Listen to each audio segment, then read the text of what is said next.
9번째 초대교회 발전과 이단인데요. 음,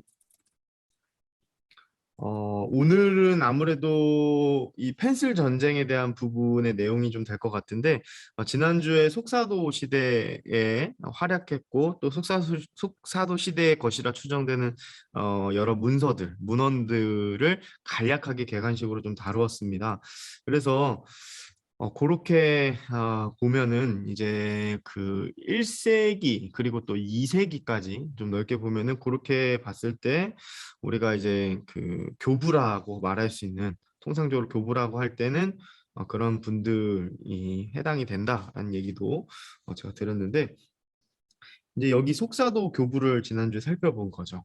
통상적으로 여기를 교부라고 한다, 이런 얘기도 드렸습니다. 오늘은 이 변증가, 이 지금 이제 라은성 교수님이 나눠놓은 도표를 가지고 하나의 툴이 좀 필요할 것 같아서 제가 이렇게 사용한 건데, 그 툴 안에서 나름대로 좀 정리하면서 봐야지 이 초대교회, 특별히 신학사와 이단사 그리고 정경사, 이런 부분들은 굉장히 활발하게 전개되었고 굉장히 많기 때문에 굉장히 헷갈리거든요. 그래서 오늘은 이 부분, 특별히 지난주에는 이렇게 문서들에 대한 부분들을 다뤘다고 한다면, 오늘은 좀 인물 중심이 되겠습니다. 인물 중심이고, 이 인물들이 변증가로 통상 불릴 수 있는 어떤 카테고리가 있는데, 이분들이 무엇을 했는지를 살펴보면서 우리 삶에도 좀 적용할 수 있는 부분들은 좀 적용해 보려고 합니다.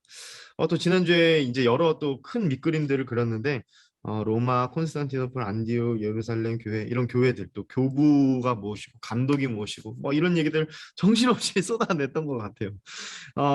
오늘은 이 변증가들이 특별히 한 세 정도의 지역을 살펴볼 겁니다. 그래서 음, 한 두 지역, 세 지역 정도 되겠네요. 이 로마 교회, 그리고 콘스탄티노플과 안디옥 교회를 오고 가면서 영향을 주고받고, 또 결국엔 이제 로마 교회이긴 한데 이 요 콘스탄티노플과 안디옥 교회에 영향을 받은 교회, 그리고 또 알렉산드리아 지역, 그리고 또 이 카르타고 북아프리카 지역에서 활동했던 변증가들을 살펴볼 겁니다. 그러니까 이런 지역이 되겠죠. 이렇게 이제 이렇게만 보더라도 이제 예루살렘은 교회적인 어떤 영향을 이제 그 중심이 되지 않고, 이제 되려 이 로마 교회가 중심이 되는 것을 볼 수 있습니다. 이런 것도 좀 특별한 어떤 진행이라고 우리가 이해하시면 좋을 것 같습니다. 자, 그래서 속사도 시대의 대표적인 이단으로 볼 수 있는 게 에비온파다. 유대의 어떤 그런 영향을 받아서 잘못된 교리들을 이야기하는 것에 대해서 어떻게 디펜스 했는가, 이런 부분들을 나눠 보았습니다. 오늘은 이 변증가의 시대라고 제가 이름을 붙여봤는데, 2, 3세기 2, 3세기에 활동했던 변증가들을 살펴보려고 합니다. 소위 이 변증이라고 하면 아폴루기, 아폴루기아라고 하는데, 이 아폴루기아라는 헬라어 단어, 이게 이제 변증입니다. 그래서 변호를 위한 말 정도로 해석할 수 있습니다. 그러니까 이제 어떤 것에 대한 변호를 위한 어떤 말들, 글들을 적극적으로 활용했고 적극적으로 사용했던 시대가 이 2, 3세기 시대라는 것이죠. 이 세기가 지나면서 그 새로운 어떤 일종의 기독교 문학 장르죠. 기독교 문학 장르가 생겨나기 시작합니다. 이 문필 전쟁이 이제 조금 더 복잡해졌어요. 그래서 유대인들을 향한, 이건 이제 좀 조금씩 시들시들해지긴 했지만, 복음 전파와 함께 이제 이방인들, 특별히 교회 안에 이단들까지 우리가 이제 아폴로기아를 해야 되는 시점이 된 것이죠. 그래서 믿는 바가 분명히 무엇인가, 복음이 무엇인가, 그리고 믿지 말아야 할 것은 무엇인가에 대한 변증을 해야 하는 시기가 되었던 것입니다. 참 다행인 것은 이러한 변증이 또 하나님이, 저는 제가 믿기로는 하나님이 이러한 부분들을 예비하시고 또 준비하셨다라고 저는 이해하는데, 왜 그런가 하면 이때 이 당시에 쓰였던 이러한 글들이 훗날 나중에 참된 성경적으로 성경적으로 우리가 복음을 정리하는 우리가 믿는 것들의 내용들을 정리하고 이것을 이제 나중에 이제 신조가 되고 우리가 이제 교리라고 불리는 굉장히 좀 딱딱하지만 우리에게 굉장히 또 중요한 우리의 믿는 바의 내용들을 이렇게 하게 되는 시금석이 됩니다. 네, 시금석. 네, 중요한 발판이 되는 거죠. 이 시기가 그래서 굉장히 중요한데 이런 부분들을 성공적으로 잘 완수했어요. 이 선구자들이 참 이래서 참 감사하고 좀 고마운 건데 이런 부분들에 성공적이었습니다. 그래서 유대인들은 어느 정도 디펜스가 잘 돼서 갈무리가 되는가 싶었어요. 그런데 이 이방인들과 교회 안에 이단들이 자꾸 공격을 해오는 거예요. 점점 이상한 사조들을 퍼뜨리는 겁니다. 특별히 이 켈수스라는 사람이 그리스도인들을 공경에 빠뜨리고자 켈수스 이 사람이 되게 유명한데 그리스도인들을 공경에 빠뜨리고자 어떻게 하냐면 약간 모함 아닌 모함을 해요. 그래서 그리스도인들은 로마 황제의 그 반역자들이다 또는 로마의 시민들을 호도한다 뭐 이런 얘기들을 이제 저수를 하여서 그렇게 사람들 대중적으로 공경에 빠뜨리려고 그렇게 많이 공격을 했습니다. 그래서 사회 구조적으로 기독교인들의 설 자리가 없도록 하려고 했어요. 이러한 부분들에서 그래도 참 다행인 것. 우리가 이제 2, 3세기가 활발히 핍박이 이루어졌던 시기라는 것을 우리가 이제 배워서 압니다. 그래서 이 핍박의 시기에도 불구하고 이 변증가들이 변증의 일들을 잘 할 수 있었던 주요 원인 중에 하나는 저는 교회 구조가 탄탄했다. 라고 이야기하고 싶습니다. 교회 구조가 탄탄했기 때문에 변증가들이 변증의 일들을 할 수 있었어요. 전국적인 네트워크가 되어 있었고 로마 교회를 중심으로 서로가 서신을 주고받고 그 교회 안에 있는 감독 주교들과 함께 서로 현 상황들에 대해서 나누고 그런 부분들이 있었다라는 것입니다. 그래서 교회 구조가 견고했기 때문에 이러한 일들이 있을 수 있었죠. 오늘날도 보면 우리가 이제 교회에서 직분자들이 순기능을 잘 하는 교회들은 정말 더욱더 탄탄하게 주의 일들을 잘 감당해낼 수 있는 것을 우리가 볼 수 있죠. 그래서 교회의 구조는 진짜 필요해요. 정말 필요합니다. 이게 그냥 단지 가시적인 교회의 어떤 단순한 어떤 그 유익을 위해서뿐만 아니라 하나님이 명하신 그 바운더리 안에서는 이 교회 구조가 있어야만 음, 여러 면에서 잘 탄탄하게 공고하게 그 방어들을 할 수 있고 참된 복음을 지켜갈 수 있는 것 같아요. 그래서 이제 변증가들이 나타날 수밖에 없는 시기였다라는 점 그리고 또 변증가들을 통해서 하나님은 일하셨다라는 것을 제가 좀 장황하게 이야기를 한 것입니다. 제가 지난주에 디오그네투스 서신을 마지막에 얘기를 하고 마쳤는데 디오그네투스가 이제 디오그네투스에게 보내는 서신이 그거더라고요. 제가 이제 몰랐어요. 사실 몰랐는데 이것 역시도 변증서로 분류가 되더라고요. 1세기 이게 좀 그 서신이 좀 모호하고 그게 소실이 되어서 남아있는 건 없는데 조금 더 제가 찾아봤어요. 궁금해서. 찾아보니까 지금은 이 디오그네투스에게 보내는 서신이 변증서로 분류가 되고 이 내용을 가만 보니까 디오그네투스라는 사람이 예수님을 진지하게 믿으려고 해서 이 사람에게 복음이 무엇인지를 전하고 이런 내용들이 담겨 있는 서신이더라고요. 그래서 굉장히 흥미로웠는데 이 디오그네투스에게 보내는 변증문에 이런 글귀가 있습니다. 제가 한번 읽어드리면 기독교인들은 국적과 언어와 간습에 있어서 다른 이들과 다른 점이 없다. 제가 이거 안 넣었네요. 그들은 시민으로서의 모든 의무를 다하고 있으나 외국인처럼 박해를 받고 있다. 그들은 육신을 입고 있으나 육신에 따라 살지 않는다. 그들은 모든 법률들을 지키지만 법률에 의해 요구는 되는 것보다 한층 더 높은 차원의 살아겠다. 제가 이거 저번에도 한번 살짝 맛보기로 보여드린 적이 있던 것 같은데, 그러니까 이제 그리스도인이 무엇인가, 무엇을 믿는가, 변증가들은 그래서 무엇을 믿는가에 대한 이야기도 했을 뿐만 아니라 그리스도인으로 산다는 것은 무엇인가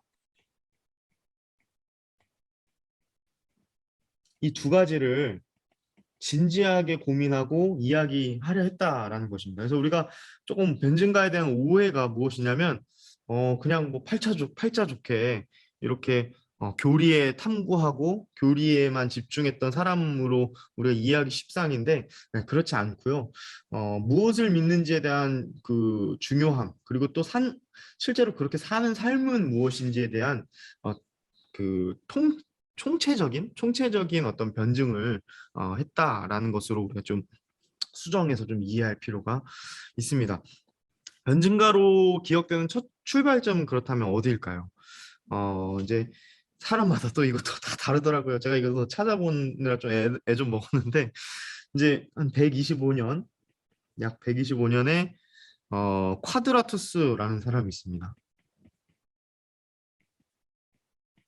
이 사람이 이제 로마 황제 하드리아누스에게 보낸 서신을 최초의 변증으로 대부분 보더라고요. 그러니까 황제에게 보냈습니다. 황제에게. 그 핍박 많았던 황제에게 보내는 서신. 그래서 그리스도인들이 누구며 그리스도인들이 무엇을 믿는가에 대한 서신. 근데 이게 실제로 황제에게 실제로 열람이 되었는지, 실제로 거기 황제까지 닿았는지에 대한 이야기는 없어요. 그래서 영향이 얼마만큼 있었는지 모르지만 어쨌든 이런 서신이 남겨져 있고요. 또 140년경에 안토니우스 피우스에게 보낸 이 아테네 사람 아리스티테스라는 사람이 보낸 서신도 있습니다. 이런 사람들 140년. 그러니까 이제 2, 3세기의 서신들 중에는 대부분 색채들이 어떠냐면 변증의 목적이 있어요.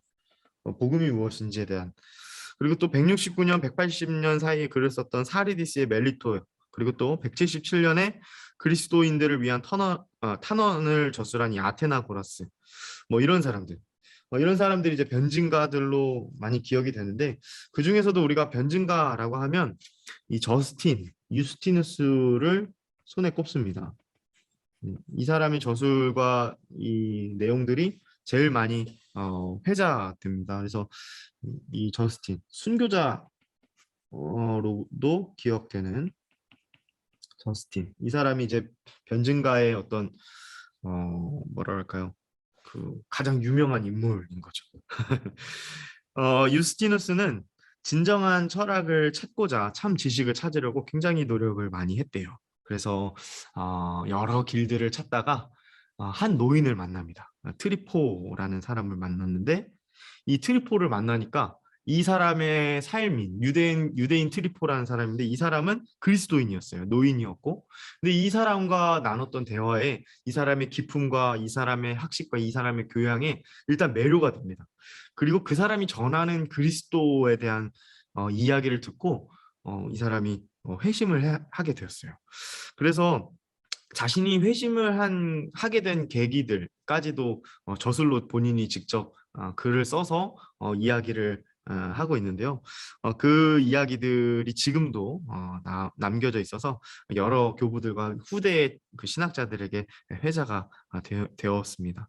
그래서 이 사람은 기독교 어떻게 보면 최초의 기독교 철학자 라고 우리가 이야기할 수 있을 것 같습니다. 최초의 기독교 철학자예요. 철학. 혹시 우리 지사님들은 철학을 좋아하시는지, 장로님 철학을 좋아하시는지 잘 모르겠습니다. 이 철학자라는 말 보면은 뭔가 딱딱할 것 같고 그렇지만, 이제 진리란 무엇인가? 그리고 또 진리에 다다르는 길은 무엇인가? 이런 부분들을 이제 진지하게 고민을 어, 했죠. 그리고 또 이런 부분들을 어떻게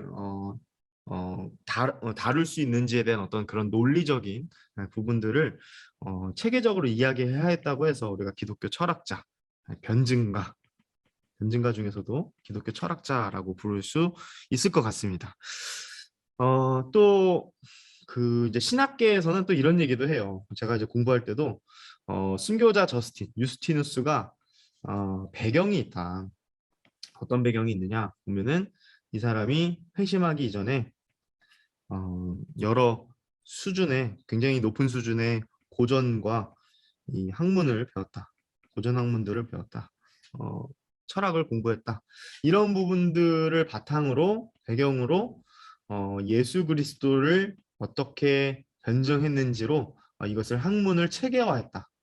이것이 가지고 있는 이 사람의 뛰어난 점인데 여러분들도 신학생인 여러분들도 인문학을 잘 공부해서 이렇게 쓰임 받기를 바란다. 뭐 이런 얘기들을 들은 기억이 갑자기 나는데요.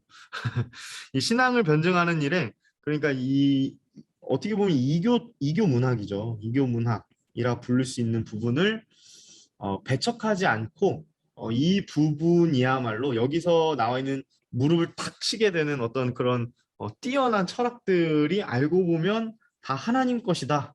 하나님의 계시의 산물이다라고까지 얘기할 정도로 이게 다 보면은 다 하나님의 것이다라고 얘기를 하거든요. 그런 관점에서 복음의 접점을 삼고 이교 문학에 익숙했던 사람들에게 논리적으로 복음을 변호할 뿐만 아니라 전하는 일을 같이 했던 그런 면에서도 의의가 있죠.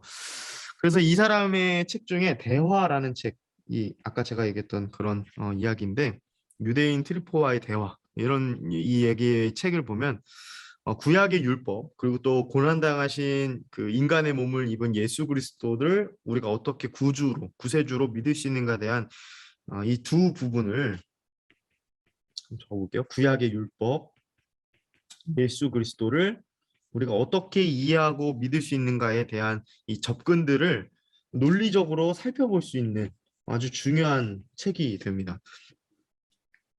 그래서 이것은 이제 초기 그리스도인들이 성경의 예언을 어떻게 해석했는가 이런 부분들도 우리가 살펴볼 수 있는 대목이죠.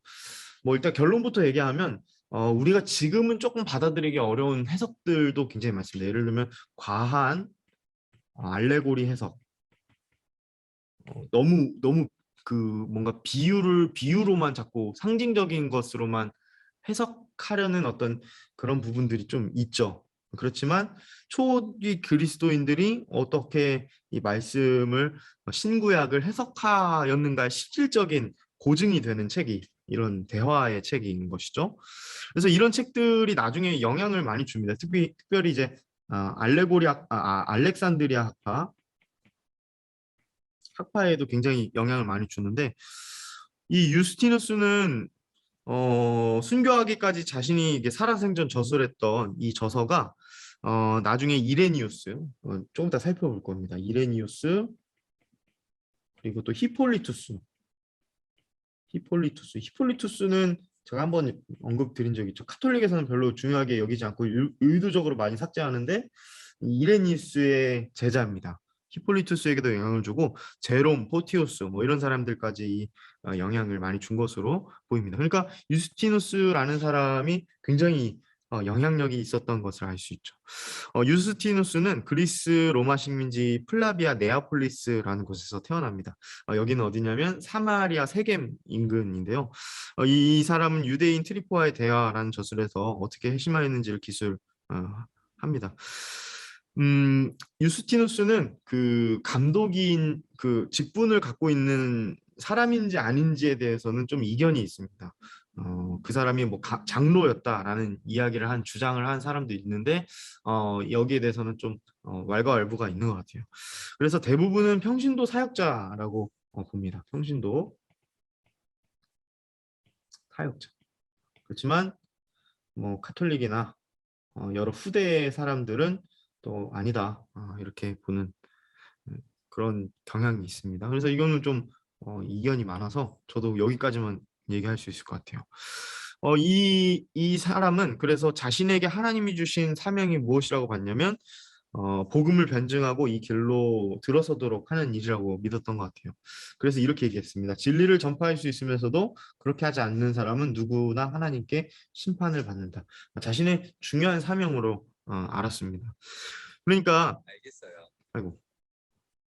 그러니까 단순히 자신의 지식을 뽐내기 위한 변증가는 아니었던 거죠. 분명한 목적이 있었습니다. 그러다 보니까 이 사람이 이제 회심을 한 이후에 어디로 넘어가냐면 로마로 넘어갑니다. 예, 세계에서 로마로 넘어가요. 이 로마로 넘어가서 거주를 했는데 여기서 만났던 사람이 말시온, 그리고 또 견유학파라고 철학에서 배우는 그런 사람들인데, 견유학파, 크레센스, 네, 이런 사람들과도 이제 변증하다가 결국 이 사람의 모함으로 죽게 되거든요. 나중에 그리스도인들 몇몇을 선동해가지고 결국에는 이 저스틴이 유스티누스가 죽게 됩니다. 그러니까 어, 이제 목숨을 각오하고 자신의 믿는 바를 체계적으로 논리적으로 전파하는 데 힘을 썼던 사람입니다. 그래서 최초의 기독교 철학자답게 이런 일화가 있더라고요. 그가 길거리를 지나가면 모든 사람들이 그 사람을 보고 어떻게 인사했냐면 안녕하세요 철학자님이라고 인사했고, 또 수많은 사람들이 그가 길거리로 들어설 때 그와 대화하고 논쟁하려고 많은 사람들이 그에게 대화를 걸었다고 그렇게 알려져 있습니다. 안타깝게도 이 논쟁서 중에는 여러 유실된 논쟁서도 많이 있습니다. 모든 이단 논박서라는 그 책과 마르키온 논박서, 말시온을 만났다고 했죠. 이 사람이 이제 나중에 이제 영지주의 조금 더 살펴볼 텐데 영지주의자거든요. 그래서 영지주의자의 어떤 뭐 대표격으로 저는 이해하는데 말르시온을 이제 논박함이라는 이 책들은 유실이 되었어요. 그리고 또 그렇지만 이렇게 유실이 되었음에도 불구하고 이 사람의 이름을 딴 뭐라고 할까요? 위작? 네, 위작들이 굉장히 많은 걸 보면 이 유스티누스가 굉장히 영향을 많이 주었던 2, 3세기에 굉장히 많은 영향을 주었던 사람으로 우리가 알 수 있습니다. 특별히 이제 유스티누스 하면 쓸 곳이 없어서 제가 여기다 쓰겠습니다. 유스티누스, 저스틴은 어, 이 특별히 로고스를 많이 강조했어요. 이 로고스. 우리가 이 로고스 개념을 어디서 볼 수 있냐면 성경에서 요한복음 1장에서 말씀이 육신이 되매, 그래서 성육화된 로고스에 대한 부분을 굉장히 강조했던 인물로 알려져 있습니다. 성자 예수님이 로고스죠. 로고스로 나오는데 사실 이 당대 철학에서의 로고스는 무엇입니까? 이성입니다. 이성. 네. 그래서 이런 부분들을 어떻게 복음의 접점으로 또 어떻게 성자 예수님의 신성을 강조하면서 복음을 전하는가에 대한 부분을 접근을 했던 사람이죠. 그래서 음, 그리스 철학자들은 이게 재밌어서 굉장히 입담도 좋았던 것 같아요. 그리스 철학자들은 전부 이 모세와 선지자의 계시의 빛을 빌려다 썼다. 이렇게 주장을 합니다. 그러니까 그리스 철학자들의 이성 얘기하는 거, 로고스 얘기하는 거 다 알고 보면 이게 성경에 나와 있는 이야기들, 계시의 이야기들을 다 빌려 썼다는 거예요. 그러니까 이런 개념이 나중에는 어떻게 가냐면 이게 결국엔 교회의 어떤 구조에도 굉장히 큰 영향을 주거든요. 이건 좀 딴 얘기긴 한데 그 교회가 상부 구조, 상부에 위치하고 세상이 하부에 위치하는 이게 이제 카톨릭에서는 잘못된 개념으로 이제 접근해 가기 시작하거든요. 그러니까 모든 것들이 다 교회의 어떤 종속적인 그런 것으로 교회는 세상을 지배하는, 그러니까 뭐라고 표현해야 될지 잘 모르겠는데 세상 위에 있는, 그래서 이제 이런 식의 접근을 하다 보니까 이제 주교, 교황 이런 사람들이 사제들이 이제 어, 언제나 세상 위에 있는 그런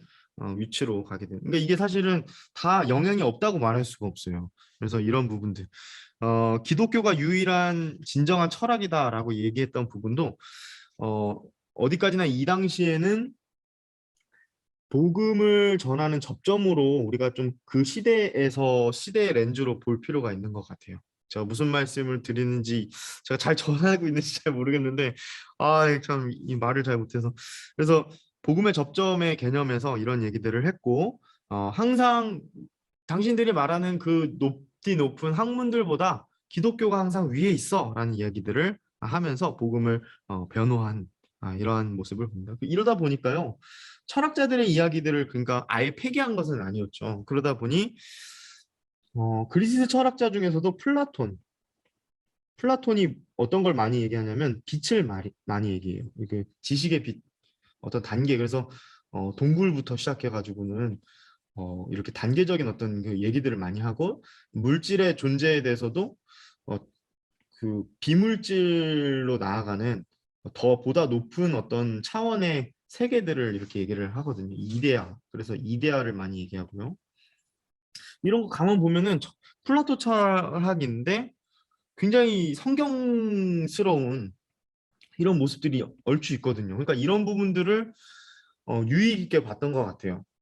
그러면 이런 것들을 어떻게 해석하고 시대를 어떻게 조명할 것인가 봤을 때 이제 유스티누스는 이렇게 본 거죠. 이러한 모든 것들은 다 빌려온 거고 이런 것들 위에 복음이 있다. 이렇게 이야기를 하는 것입니다. 이러한 접근들이 아까도 얘기했지만 알렉산드리아 그리고 또 북아프리카의 카르타고 클레멘스와 오리게네스 이제 알렉산드리아의 클레멘스와 오리겐 이런 사람들에게도 영향을 주고요. 나중에는 그 아우구스티누스, 그러니까 어거스틴에게도 이러한 부분들이 영향이 있었던 것으로 우리가 파악할 수 있습니다. 이 로고스 얘기가 여기까지 갔네요. 로고스가 이때부터 기독교 철학자인 저스틴에게서부터 이런 얘기들이 나오다 보니까 이런 것들을 굉장히 중요하게 성경적인 교리들을 설명하는 일에 적극적으로 활용했던 그런 인물로서 굉장히 중요하고 신학사로서도 굉장히 중요한 인물이 바로 이 유스티누스다. 네, 이렇게 정리하면 좋을 것 같습니다. 그래서 어, 선제하신 그리스도, 그러니까 이 땅에 육신의 몸을 입고 오신 예수님이 이 땅이 창조하기 이전에도 계셨다라는 것을 이 로고스를 통해서 변증하는 어, 학문이 그래서 모든 학문이 하나님의 복음을 적절히 사용할 수 있다라는 것을 보여줬던 사람입니다. 자, 그러면 이제 영지주의로 넘어가 볼게요. 이 영지주의는 뭐냐면 요즘 이제 저희 담임 목사님께서 많이 설교 시간에도 이야기하고 그노시즘이라고도 많이 얘기를 하시는 그 영지주의가 맞습니다. 이 영지주의의 영향은 굉장했어요. 정말 굉장했고 영지주의 이단이 뭐 에비온주의는 뭐 비교도 안 될 정도로 이 영지주의가 굉장히 교회에 시끄러움을 가져다 주었기 때문에 그렇습니다. 어, 영지주의는 그노시즘이라고 하는데 이 그노시즘의 그런 그 꼬릿말, 그러니까 이렇게 불리게 된 것을 보면 뭐를 알 수 있냐면 어떤 새로운 신적인 지식을 추구하였다 해서 이들이 특징이 이런 것이다 해서 그노시즘이라 불리고 영지주의자들이라 이렇게 특징을 이렇게 명명한 것인데요. 세상을 뒤로 하고 기독교스러운 어떤 그런 여러 가르침을 새로운 신적인 지식이 있어야만 한다라는 이야기들을 하면서 자신들만 구별된 교회는 잘못되고 자신들만 구별된 어떤 것으로 여겼던 무리들을 통칭하는 말로 이해하시는 게 좋습니다. 영지주의는 사본학적으로도 굉장히 방대한 자료들을 갖고 있는데 제가 요 사진을 준비했어요. 요 사진은 뭐냐면 1945년 우리가 이제 1947년에 개신교에서는 굉장히 중요한 사본학적 발견이 있는데 그게 사해사본이죠. 사해사본. 실제로 다른 지역에서도 우리가 권위 있게 여겼던 정경사적으로 권위 있게 여겼던 말씀들과 비교해 볼 수 있는 사해사본이 발견되는데 거의 뭐 여러 틀림없이 일치를 보이는 사본들이 대량으로 발견돼서 이 사해사본이 굉장히 중요한데 영지주의자들에게 있어서는 이 1945년의 발견이 굉장히 중요했던 거예요. 왜냐하면 이 이집트에서 나그 한마디 문서가 발견됩니다. 나그 한마디 문서. 대량의 영지주의 문헌이 발견이 돼요. 예, 그게 요겁니다. 그래서 이 문헌이 있기 전까지는 영지주의자들이 특징, 영지주의자들을 추적하는 데 있어서 가장 중요했던 저술들은 무엇이었냐면 영지주의자들을 반박하는 교부들의 책들이었어요.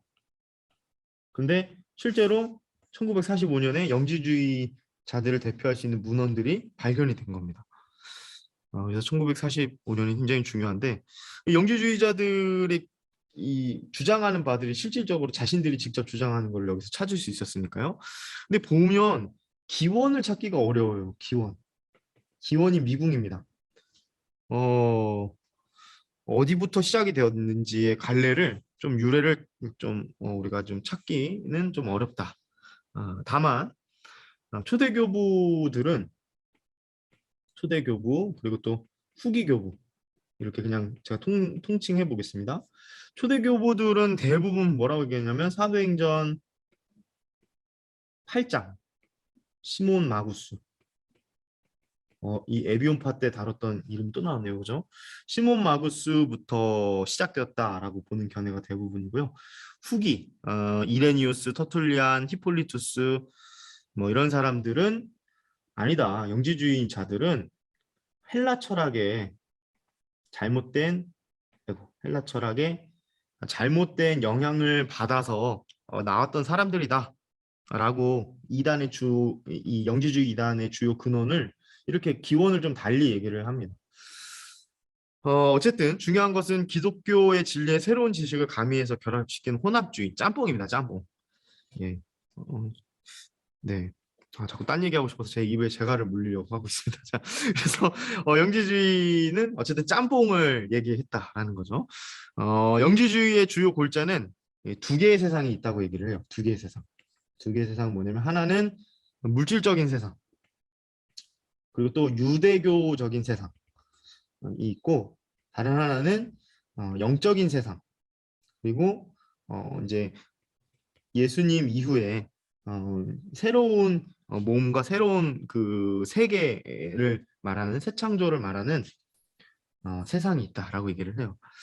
그러니까 이제 이렇게 두 세계를 말하면서 심지어 이 두 세계의 조성자도 다 다르다고 얘기를 하죠. 신이 다른 거예요. 유대교의 신이 있고 신약 그 정경에 말하는 이제 신이 있다 얘기하는데 이건 또 말시온을 좀 얘기해야 좀 이해가 되실 것 같습니다. 그래서 어쨌든 이 두 세계를 나누어서 얘기하고 물질과 비물질을 얘기하면서 비물질을 굉장히 추구하고 뭔가 굉장히 고도의 지식을 이뤄야만 그 지경에 가야 구원을 입는 그러한 이야기들을 하는 거죠. 그러니까 이런 관점에서 봤을 때 예수님도 어떻게 이해했냐면 성령이 그에게 임하였을 때 예수께 임하였을 때 그가 비로소 하나님의 일들을 하였다라고 보는 거죠. 구속자가 되었다라고 얘기를 합니다. 그래서 비컴을 얘기를 해요. 그러니까 우리가 이제 개혁신학에서 자꾸 비와 비컴을 구분하려고 하는 이유도 이런 이유에서 이제 발응이 되는 건데 우리는 애초에 하나님은 하나님이시거든요. 나는 곧 나다라고 얘기하신 그 출애굽기의 말씀, 예수님께서 자기를 스스로 가리켜 얘기하신 그 말씀들을 보면 다 이런 식으로 얘기하는데 이제 이단의 경향, 이단의 어떤 그런 이단스러움들은 가만 보면 그렇게 되었다라고 얘기를 많이 하거든요. 이런 부분들의 어떤 엄밀함을 가져다 준 이단을 꼽자면 영지주의자들이라고 우리가 초대교회에서 살펴볼 수 있을 것 같습니다. 그러니까 되게 흥미롭죠. 계속 이단도 계속 돌고 도는 것 같아요. 그런 이단 사상도 가만 그 교회사를 공부해 보면 계속 돌고 돕니다. 그래서 이런 주장들을 보면 이걸 이제 예수님이 신이 되었다라는 이야기는 육신의 몸을 입으셨다, 되었다라고 얘기하는 거는 우리가 얘기하는 거랑 좀 다른 거죠. 이걸 그래서 가연설이라고 합니다. 가연설도 잠깐 다뤘었는데 하나님이 되신 거죠. 네. 원래 하나님이 아니라 이 사람들은 그래서 구약과 신약에 말하는 어떤 신적인 계시, 신적인 통일성을 무시하는 것이죠. 그래서 영지주의자의 대표는 결국엔 말시온입니다. 마르키온이라고도 하고 이걸 좀 통일했으면 좋겠어요. 우리 한국의 신학에서. 항상 이제 말하는 사람만 다 다르니까 이 이제 헷갈리실 것 같아요. 칼빈도 칼뱅이라고 하는 사람도 있고, 까, 존이라고 하고, 존이라고 하고. 어쨌든 똑같은 사람입니다. 말시온과 마르키오는 똑같은 사람인데, 변증가의 대표 주자로 우리가 유스티누스를 살펴봤다면, 이 영지주의자의 대표 주자가 이제 말시온이에요. 말시온. 말시온은 소아시아의 시노페라는 곳에서 태어났는데, 부유한 그리스도인의 자제로 태어나요. 그가 배를 한 척 갖고 있었대요. 배를 그 당시 소유할 정도면 굉장한 부자였습니다. 근데 이제 139년에 로마로 오게 됩니다. 역시 큰 곳으로 가야 되나 봐요. 오늘날 우리가 이제 서울로 오는 것처럼 뭐 저스틴이 그랬던 것처럼 유스티누스가 그랬던 것처럼 마시온 역시 로마로 오게 됩니다. 아마 로마로 가서 이 저스티누스를 만나게 된 것 같아요. 그죠? 그러면서 변증을 했던 거, 서로 이렇게 논쟁을 했던 것 같은데 아무튼 처음부터 말시온이 이렇게 적극적인 모습을 보였던 건 아니에요. 이단적인 성향을 적극적으로 보였던 건 아닙니다. 이 사람은 원래는 오자마자 로마 교회의 자선 활동을 위해서 굉장히 큰 금액을 이제 헌금해요. 네, 그러면서 자신의 어떤 그 말할 수 있는 입지, 가르칠 수 있는 어떤 입지들이 조금씩 생겨나게 되자 자신의 이해에 바탕을 둔 가르침을 설파하기 시작합니다. 그러면서 그를 따르는 추종자들이 굉장히 많아진 거예요. 그래서 사실 저도 그 이제 중등부와 이제 그 교구를 이렇게 맡고 있지만 항상 이제 좀 조심하는 부분들이 무엇이냐면 우리가 교회에서 세운 가르치는 자의 그 직분을 감당하시는 분들을 잘 이렇게 이끌어줘야 되는 그리고 잘 봐야 돼요. 왜냐하면 자칫하다가는 잘못된 이야기들을 가미한 이야기들을 할 수 있거든요. 그러니까 그거는 교회의 교육자들이 잘 해야 되는 거죠. 근데 이 말시오는 좀 잘못 나갔어요. 그래서 나중에 논란이 되니까 몇 년 안 됐어요. 한 4, 5년 정도밖에 로마로 간지 4, 5년 뒤에 로마 교회에서 이단으로 정죄를 합니다. 그러면서 너가 줬던 돈 가지고 도로 가. 이런 얘기를 해요. 출교를 시켜요. 그럴 정도로 영향력이 어마어마했습니다. 이 말시오는 그래서 출교를 당한 이후에 자신을 따르는 사람들을 데리고 시리아 지역을 특별히 시리아 지역에 굉장히 큰 영향력을 준 것으로 보이는데 굉장히 기하급수적으로 많이 퍼지게 됩니다. 이 말시온 주의가요. 이 말시온의 주장은 이렇습니다. 말시온은 이런 얘기를 해요. 소위 이제 신약 성경으로 다져진 이 기독교 신앙의 관점으로 비춰볼 때 구약 유대의 율법서 그리고 또 이 선지서들을 보면 이 모순들이 너무 많다는 거예요. 모순들이. 그러면서 이 물질로 이 기술되어 있는 이 유대교 성경의 하나님을 열등한 신이라고 봤습니다. 그러니까 신이 지금 뭐예요? 구약과 신약의 신이 나눠져 있는 거예요. 엄격하고 물질을 강조하는 유대교의 신은 열등한 신. 물론 창조를 했지만 물질을 창조했지만 열등한 신이다. 근데 신약의 그 하나님은 굉장히 사랑의 하나님, 보다 더 높은 차원의 하나님이다라는 거예요. 그렇기 때문에 예수님에 대해서도 당연히 가연설적인 입장을 취하고 있습니다. 네, 인간으로 실제로 탄생한 게 아니라 인간의 몸을 잠시 빌린 거죠. 이런 관점들로 얘기하면서 또 이 이단들의 특징이 예나 지금이나 똑같은 것 같아요. 굉장히 엄격한 삶을 강조해요. 그러다 보니까 많은 사람들에게 또 존경을 받아요. 참 이단들이 더 열심히 살고 이단들이 더 그 모범이 되는 삶을 비칠 때가 되게 많아요. 이런 거 보면 우린 좀 반성을 해야 됩니다. 네, 우리 그리스도인들은 반성을 좀 해야 돼요. 성생활을 금지했고 고기를 일체 먹지 않았다고 합니다. 왜 그랬는지는 다 여기에 다 말할 수는 없지만 길어서 구약 성경은 어쨌든 부인하고 신약 성경에서도 일부만 인정을 해요. 바울의 서신 그리고 누가복음을 누가복음을 인정했는데 누가복음에서도 유대인들을 향한 어떤 말들은 다 제외한 누가복음을 인정을 한 겁니다. 자, 그러면 지금 말시온이 하는 행동이 어떤 교회에 어떤 영향을 줬는지가 굉장히 중요합니다. 이 영지주의자인 말시온이 지금 어떤 것을 했어요? 나름대로의 정경은 무엇인가? 이 선별 작업을 한 거예요. 우리가 이 2, 3세기 시기는 아직 신약이 구약은 뭐 얌리아 회의 때 우리가 그렇게 됐다 해도 이 신약은 아직 정경으로 카르타고 회의가 들어설 때까지는 이게 그 27권이 다 정경으로 이렇게 공식화된 건 아니었거든요. 다만 예배에서 초대 그리스도인들의 예배에서 정경으로 쓰였던 이미 27권에 속했던 그 책들이 그 정경으로 예배 때 사용되었거든요. 그렇지만 정경으로 공인된 건 아니었어요.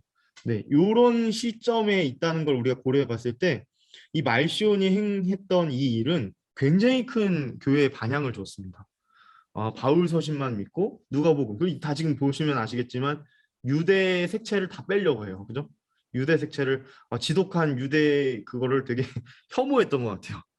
그래서 이렇게 하다 보니까 이 정경 착수 작업인 거죠. 나름대로의. 그러니까 교회에서도 발빨리 움직일 수밖에 없었어. 이거 자칫하다 큰일 날 것 같은 거예요. 누구든지 참, 이 언론 플레이도 그렇고요. 뭐 요즘 정치도 다 그렇고요. 다 똑같습니다. 어떤 이야기들 할 때 먼저 얘기하는 사람이 굉장히 큰 영향을 줄 수밖에 없는 거는 사실이에요. 그래서 교회도 당연히 이런 데 영향을 잘못되게 받지 않도록 정경적인 착수 작업들을 이뤄가기 시작합니다. 굉장히 이 합의들을 점진적으로 이뤄가기 시작해요. 이런 면에서 말시온이 준 긍정적인 요인은 뭐냐면 촉진제 역할을 했어요. 촉진제 역할. 네. 그러니까 참 하나님의 신비가 놀랍죠. 교회를 일구어 가시는 하나님의 놀라운 역사에는 하나님은 이 사람들은 죽었다 깨어나도 모르는 거예요. 자신들이 그러한 면에 쓰임 받았다라는 걸 몰랐을 겁니다. 이단이잖아요, 이단. 근데 하나님은 이단도 사용하시는 놀라운 하나님이세요. 그러니까 우리에게 유익이 되게 참된 그리스도인들에게 유익이 되기 위해 하나님은 필요하시면 이단도 사용하세요. 이 사람들은 쓰임 받지 못하지만 스스로는 아이고 참 마음을 호도시키는 자들을 하나님은 이렇게 사용하시는 거 보면 진짜 놀라워요. 그래서 이러한 부분들에서 나오는 것들이 이제 정경 작업들이고 또 하나 유의해서 보아야 할 것이 우리가 지금 로마 지역을 보고 있지 않습니까? 로마에서 있는 일들을 지금 보고 있는데 사도신경의 그 초기 형태라고 불릴 수 있는 알문서를 볼 수 있어요. 이게 뭐냐면 약 150년 경에 사도신경의 원조라고 불릴 수 있는 소위 이 신앙의 상징이라 불렸던 문서를 우리가 이때 이거와 함께 연관지어 이해할 수 있을 것 같습니다. 이 사도신경도 역시 보면은 뭐 그 우리가 이제 그 전승들의 이야기를 보면 전설에 의하면 사도들이 한마디씩 더해서 그것이 이제 사도신경의 시초가 되었다 뭐 이런 얘기들도 하지만 그건 조금 너무 나가는 얘기 같고요. 이 로마 교회에서 쓰였던 예배시에 쓰였던 이 알문서, 신앙의 상징이라는 이름을 붙인 이 알문서가 사도신경과 굉장히 유사성이 있거든요. 그리고 그렇게 이어지기도 하고요. 그래서 요게 나오게 된 이유 중에 하나가 뭐냐면 이런 영지주의 이단에 대항하기 위해서였습니다. 그리고 변호하기 위해서였어요. 참된 가르침을 변호하기 위해서. 그래서 이 사도신경의 어떤 기원을 저는 그래서 이렇게 이야기를 하고요. 그리고 이 사도신경의 기본 골격이 되는 이 문서가 이 당시에 예배에 사용되었다. 이거 굉장히 중요한 것 같아요.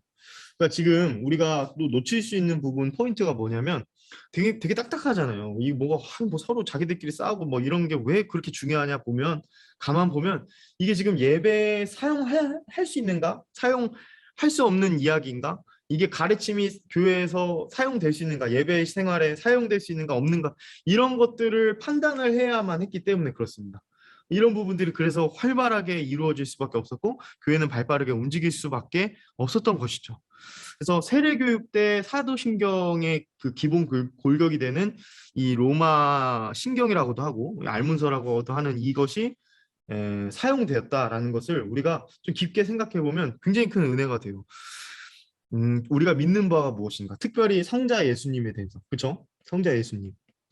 우리가 사도신경 가만 보면 비중이 성부 하나님이 처음에 나오죠. 성부 하나님이 전능하사 천지를 만드신 하나님 아버지를 내가 믿사오며 이런 얘기를 하면서 쭉 가는데 보면은 성자 예수님의 어떤 생애와 사역에 대해서 굉장히 길게 이야기가 되고 있지 않습니까? 이 로마의 알문서도 마찬가지였어요. 그렇게 할 수밖에 없었던 이유는 이 세례 문답에 이 예수님을 믿는 것이 굉장히 중요했고 올바로 믿는 가르침이 굉장히 중요했기 때문이다라고 우리가 좀 정리할 수 있을 것 같습니다. 자, 그래서 영지주의 이단에 대한 그 전반적인 반박으로는 자, 이 영지주의, 말시온 이렇게 살펴봤는데 이 이레니우스를 꼽을 수 있어요. 이 영지주의자들을 아주 그냥 죄다 그냥 반박을 했어요. 이 이레니우스는 그래서 굉장히 중요한 교부입니다. 변증가식의 교부인데 이 이레니우스는 우리가 그 폴리갑은 또 사도 요한의 제자로도 알려져 있죠. 이 폴리갑의 제자가 이레니우스, 히폴리투스 뭐 이렇게 이어진다. 근데 이게 사실 뭐 크게 엄청 이렇게 이것 때문에 중요한 것은 아니에요. 그가 말했던 내용과 그가 이야기했던 저술들이 내용들이 더 중요한 거지. 그래서 이 사람이 어쨌든 이레니우스가 그런 얘기를 해요. 폴리갑에게 내가 들은 것을 종이에 기록하지 않고 마음에 기록했다. 하나님의 은혜로 항상 그것을 새롭게 되새긴다. 이런 얘기를 합니다. 실제로 폴리갑을 따라서 로마를 다니고 또 소아시아 갈리아 남부의 선교사로 가게 되거든요. 그러면서 그 마르쿠스 아울렐리우스의 그 치하의 박해로 감독인 포티누스가 순교하는 것을 몸소 이제 보게 됩니다.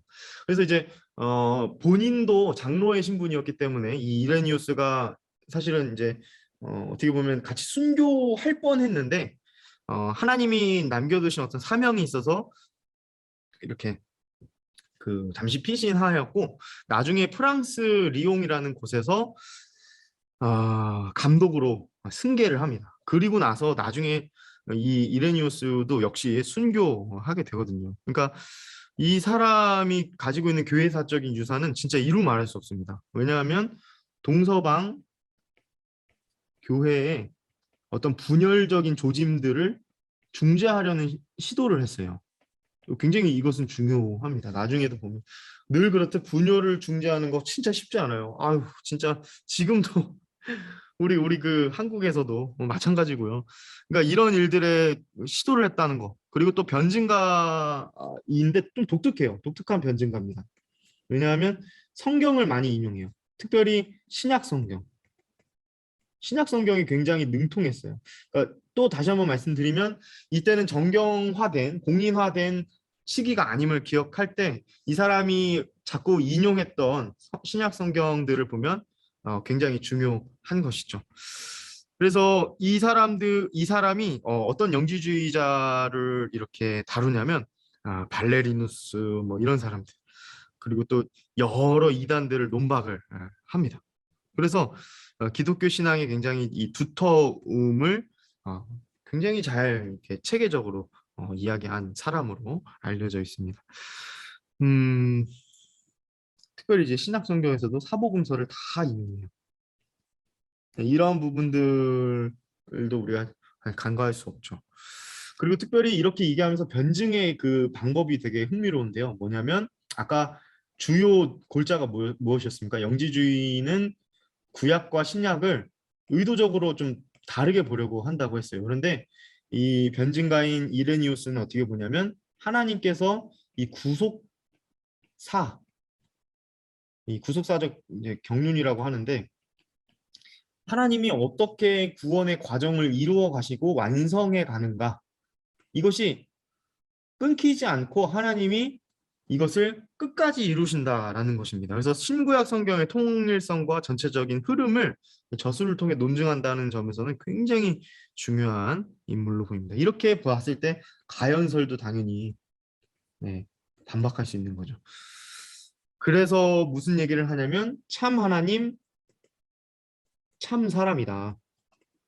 예수님은 참 하나님, 참 사람이다라는 이 니케아 회의에 나와 있는 이 이야기의 원조격이 바로 이 이레니우스가 되는 것입니다. 그래서 어, 이거는 제가 넘기고 나중에 스크립트로 올려드리겠습니다. 그래서 이것에 대한 이야기, 굉장히 중요한 이야기가 있는데, 곧 이단을 논박함이라는 책에서 이야기한 내용을 지면에 제가 스크립트에 담았는데 나중에 보여드리겠습니다. 그리고 또 영지주의자들 외에도 리옹에 굉장히 많았던 몬타누스주의자들이 있어요. 이 사람들도 이단이에요. 이 사람은 제가 처음에 한번 얘기한 적이 있는데 몬타누스와 두 여사제, 두 여제자가 직통 계시를 받았다고 막 그러고 그래서 자신들의 말을 따라야 된다 그러면서 시한부 종말론을 강조했던 사람들이 있습니다. 시한부 종말. 그러니까 그러다 보니까 이 사람들이 영향력이 너무 많은 거예요, 교회에. 그래서 막 반 몬타누스와 친 몬타누스가 막 갈리기도 하고 그 정도였다고 합니다.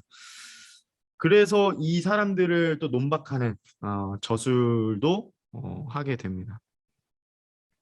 그리고 아까 얘기했던 1945년에 이 나가 한마디의 이 내용, 영지주의자의 실질적인 그 문헌이 나오기 전까지는 영지주의자들을 우리가 살펴볼 수 있는 가장 중요한 문헌이 이레니우스의 문헌이었어요. 이단을 논박함이라는 이 책, 이것이 굉장히 중요하고 이단 그 당시의 영지주의자를 살펴볼 수 있는 교과서와 같은 책이 됩니다. 네, 그래서 아무튼 이 몬타누스 주의자 얘기하다 딴 길로 샜는데 몬타누스 주의자는 나중에 터툴리안이라는 교부에게도 영향을 줘요. 터툴리안은 이 몬타누스를 옹호하거든요. 네, 그렇습니다. 자, 그러면 이레니우스를 뒤를 이은 히폴리투스도 있어요. 히폴리투스는 간략하게만 이야기하고 넘어가겠습니다. 시간이 굉장히 없네요. 히폴리투스는 필로소포메나, 필로소포메나 이제 필로소피가 이제 그 지식을 사랑함이라는 철학을 의미하는 단어인데요. 이 필로소포메나라는 이야기를 이 저술을 하면서 그 중에서도 5권에 보면 32가지 이단 논박서라는 책이 있습니다. 여기서 이제 당시 현존했던 여러 이단을 한 번에 그냥 막 논박을 해요. 역시 이레니우스의 제자답게 영지주의자들에 대한 그 비판을 거침없이 하게 되고요. 영지주의자들이 그리스 철학, 신비주의, 어떤 이상한 마술에서 유래했기 때문에 충분히 그 근원을 추적하면 우리가 논박할 수 있다라는 이야기를 하면서 당시 3세기에 어떤 교회상, 교회의 실제 모습들을 살펴볼 수 있고 여러 것들을 스케치할 수 있는 좋은 주석이 됩니다. 이 책이요. 그리고 또 노에투스의 성부순환설 이런 이단들에 대한 그 견해를 얘기를 하는데 성부순환설도 굉장히 중요해요. 이것도 지금 이단들 중에도 이런 이단들이 있거든요. 제가 이것만 얘기하고 오늘은 마치겠습니다.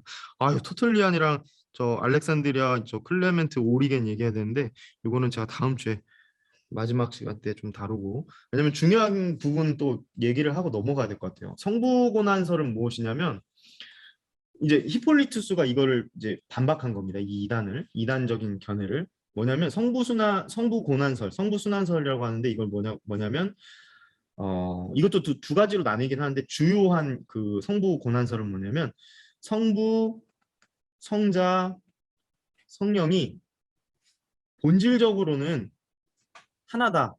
뭐 여기까지는 우리가 이해할 수 있죠, 그렇죠? 그런데 이게 성자 그리스도와 성령 하나님, 성부 하나님은 그냥 형태만 다를 뿐 하나라는 거예요. 그러니까 새 위격을 인정하지 않습니다.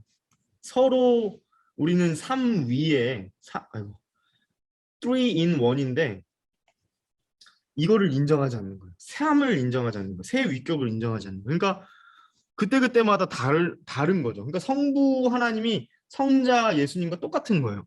그러니까 성부 하나님이 고난을 받은 거죠. 그렇게 본다면. 그러니까 이러한 이단적인 견해에 대해서 비판을 합니다. 이게 성부순환설은 사벨리우스 주의로도 잘 알려져 있는데 양태만 다를 뿐 사실 하나다. 단일신론이다. 라고 얘기를 하는 거예요. 그렇게 되면 문제가 무엇이냐면 그러면 성부 하나님이 고난을 받은 것인데 그러면 참 인간이었던 적이 있어요, 없어요? 없던 거죠. 참 인간이 아닌 거예요, 그러면. 우리를 대신하여서 이사야서의 53장의 말씀을 성취하지 않은 거예요. 인간이 된 적이 없기 때문에. 그냥 인간의 몸만 빌린 거고. 이런 이단에 대해서 이제 반박을 하죠. 그리고 또 히폴리투스 굉장히 또 중요한데 또 어떤 면에서 또 중요하냐면 성부순환설을 반박한 것도 중요하지만 교황 제피리누스를 반대하면서 로마 교회를 중심으로 진행된 어떤 교황제에 대한 부정적인 입장도 살펴볼 수 있어요. 이때만 해도 이제 로마 교회가 우뚝 서기 시작하거든요. 그러다 보니까 점점 4세기, 5세기 들면 뭐 말할 것도 없고요. 어, 점점 아닌 거예요. 이게 점점 너무 그 첨예하게 뭐라고 할까? 아무래도 이 철학들도 들어가다 보니까 더 그런 것 같은데 너무 이렇게 평신도와 직급을 갖고 있었던 이제 직분인데 사실은 그렇게 그 봤던 사람들의 차이가 점점 스스로 그렇게 교회에서 그렇게 인정을 하는 거죠. 아까 말했던 상부 구조와 하부 구조로 자꾸 인식을 하는 겁니다. 이런 부분들에 대해서도 부정적인 입장을 본인이 주교가 감독이면서도 그러한 부분들의 우려를 나타냈던 이 사람이 완전 이레니우스니까 히폴리투스가 그렇게 했습니다.